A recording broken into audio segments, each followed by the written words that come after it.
How's it going, everyone? Got quite a lot to talk about in this video. A massive PlayStation update is finally live now. We'll talk about that. Sony is ending their rewards program. Now, this is not linked to the PlayStation Stars program. That's why I wanted to cover it, because I do think there's some confusion, and a bit of an update from Software, wanting to do a brand new JRPG, and honestly, this came on my radar. I had no idea that From Software was the ones that developed Enchanted Arms in 2006. Look, I know a lot of gaming history, and I know a lot of gaming, I guess, lore, but I played Enchanted Arms back in the day, had no idea it was a From Software game, and it looks like they do have some experience with JRPGs, but a potential new JRPG from wouldn't be related to Enchanted Arms, but do want to talk a little bit about that game at the end of this video. One of those games that is just completely lost in the PlayStation 3 ether, but again, more on that at the end of this video. Right off the top, if you guys remember, about a week or so ago, we covered that PlayStation 5 players will soon be able to join Discord voice chat directly from their console, where that soon has evolved into this Discord update is now live globally. Not seeing it, double check your PS5 is updated and give it a restart. I saw some people in the comments section pushing back and being like, this isn't that relevant to me, but nobody really was like, oh, this isn't a big update. This is a big update for the people that it's relevant to. I get that some people, and some of you guys out there, when you get on your console, you are pretty much like, F the entire world, I want to be invested into my video game, and I don't want to think about anybody else, and totally get that style of gaming experience. Look, when I play a single player game, and my boys are messaging me on Discord, or messaging me on whatever platform that they want to communicate with me on, be like, yo, get on, bro, you need to get on right now. You know, at that point, that's a leave them on red type situation, and I'm sure I've been the one sending those messages when my boy was playing a single player game. Sometimes we just need that, and for some of you guys, sometimes you always need that, but when it comes to Discord, it is the most prevalent communication platform in gaming these days. I mean, back in the day, I remember the Skype days and all that. Those days are dead. Discord is what people use, and Discord really extends even further beyond just gaming. You know, people get Discord service to talk about any interest, whether it be music, sports, so on and so forth. You name it, there's a Discord server for it, and obviously not every Discord server is bound with the idea of, oh, you get on voice chat and whatnot, but that's generally what a lot of people do, and PlayStation has had this partnership with Discord, but the most bewildering thing has been there was no way to turn on your PS5 and get on Discord directly from your console. You have to do nonsense like get on your computer or get on your mobile phone. Ain't nobody got time for that. People just want to get on Discord. People want to treat it as if they were joining a party right on PlayStation 5. And guess what? Now that is available. And for a lot of you guys, this is awesome, especially with the prevalence of cross-platform play. Not to mention, Sony, y'all are getting more into live service. Helldivers 2, a game that you publish. Concord, a game that you publish. These are cross-platform games, so you want PC and PlayStation players to communicate directly a little bit easier. And I get it, there's in-game voice chat and all that, but sometimes people don't want to use that. They just want to talk to their friends playing the same games. You guys get the idea. And even beyond that,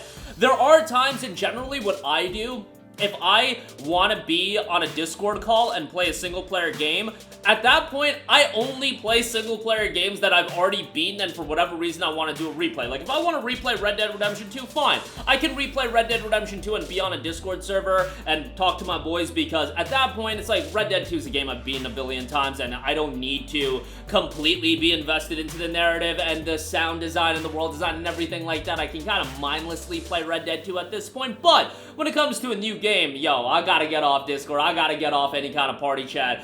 If you're talking to me about when the new Legend of Heroes comes out and my boys are gonna be messaging me in July, be like, yo, get on Discord, bro. That ain't happening. That ain't happening when I'm playing the new Legend of Heroes. It just ain't happening. But this feature just being available, I think, is great, and it's something that's been a long time coming. Discord and PlayStation have had this partnership, but now to see it fully integrated, huge W across the board, and just making PlayStation as a platform better altogether. Remember, I remember the days. Look, I grew up with the PlayStation 3, and not to be an old-timer, the PlayStation 3, that online service, I don't give a damn if it was free. That was some of the most trash online experience I've ever had in my life. No cross-game party chat, none of this nonsense. It was terrible, and that's why I got hacked in 2011 as well.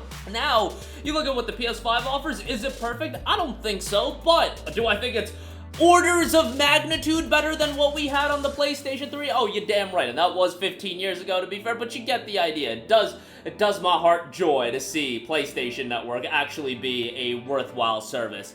Even though I think PS Plus is a bunch of nonsense, but it is what it is. Moving on from that, do want to quickly note that Sony on their official rewards website noted the Sony rewards program will end on December 31st, 2024, which is the last day to redeem points in the Sony rewards catalog and access your account. The Sony rewards website and mobile app will no longer be available after this date. Please review changes to the terms and services effective June 20th. Sony and PlayStation Visa credit card holders will receive further information from the bank regarding changes to the credit card programs, and I'm sure they'll update that. This is not connected to the PlayStation Stars program. I get that Stars is complete train wreck right now. Somebody in my comment section actually said that prior to Stars going down, they like had enough points or almost had enough points to get Stellar Blade for free, and I'd be absolutely sick to my stomach if it just went down as you were preparing to, you know, redeem a free game. But, you know, it is what it is. The rewards program is ending, and I know some of you guys are a part of that as well, but you do have until December 31st of this year to redeem all of your points, so be mindful of that. Lastly, outlet Rolling Stone, of all outlets, recently interviewed From Software president Hidetaka Miyazaki about the Elden Ring Shadow of the Erdtree DLC and some other topics as well. Now, I'll leave a link where you can read the full interview, but Miyazaki noted that he wants to make a traditional Japanese role-playing game someday. It's not elaborated on much, but From Software did in fact do Enchanted Arms, which honestly, like, guys, there's a lot of games that go in one ear, out the other ear throughout my 28 years nearly of existence that, you know, I forget about the nuances to them.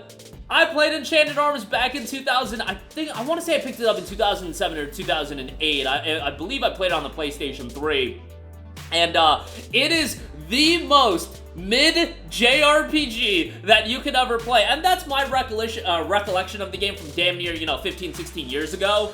But I just remember this game being so effing mid, and I had no idea that From Software were the developers behind this game. And it's interesting because From Software dropped Enchanted Arms in 2006, excuse me, I believe the localization was in 2007. No, the localization on 360 was actually in 2006, and then on PlayStation 3 it came out in April of 2007, but I remember that game hitting the bargain bin, and like GameStops would have it everywhere for like $5.99, and eventually I'm just like, alright GameStop, I'll pick up Enchanted Arms. And remember thinking, like, at that point in my life, I was playing like every JRPG that was coming out. That like PlayStation 2 into PlayStation 3 era, I was playing all the JRPGs, and I would find enjoyment out of the most mid-level JRPGs out there, and I found enjoyment out of Enchanted Arms. I was about to say I didn't find enjoyment out of it. I absolutely found enjoyment out of it, but it is so mediocre that it's kind of wild to think that From Software did that game. And it's wild to think about all these other games that From Software did when you actually look through. They did Ninja Blade. I had no idea they did Ninja Blade. Obviously, they did all the Armored Core games back in the day, but things totally changed after Demon's Souls came out in 2009, and yeah, obviously since then, it's been quite a wild ride for one From Software, but them circling back and doing a JRPG I think would be incredibly compelling. And man, I just look at their Wikipedia page and looking at what they've put out. Last 3 years, 2022 Elden Ring, 2023 Armored Core 6, 2024 Shadow of the Erdtree, which by most accounts is comparable to a full game release. What other studio on planet Earth is dropping that level of consistency? Yearly output like that? And yes, Elden Ring did have a 3-year turnaround time from Sekiro, but that is when the world went to hell, so maybe it would have been 2 years had the world not gone to hell. I don't know, but Elden Ring was also a massive game, and they've been rather consistent, all things considered. But I would love to see From Software. Obviously, the Souls titles are their bread and butter, and that's what people want. But they showed Armored Core 6. They've still got more in their repertoire of things that they can do. And Armored Core 6 I thought was awesome, and hopefully they do something new outside of this Souls-like games, because I can enjoy the Souls-like games, but you guys know they're not my cup of tea. However, Armored Core 6 absolutely was my cup of tea. I'm down for gigantic mechs beating the hell out of one another. You guys know how I am. But that'll do it for me. Again, the massive PlayStation update finally live right now. Sony Rewards program is ending, and From Software having interest in doing a JRPG. I find that rather interesting. That'll do it for me. Sound off with all of your thoughts in the comment section down below. Thank you for watching, and goodbye. Hey guys, we hope you enjoyed the video, and if you did, make sure to hit the subscribe button, and if you're already subscribed, do us a favor and hit the bell icon. This way you'll be notified whenever we post a new video. That's the best way to keep up with all of our uploads, and we usually try to upload 2 videos a day. And with the bell icon hit, you'll be notified whenever we do upload a video. As always, thanks for watching.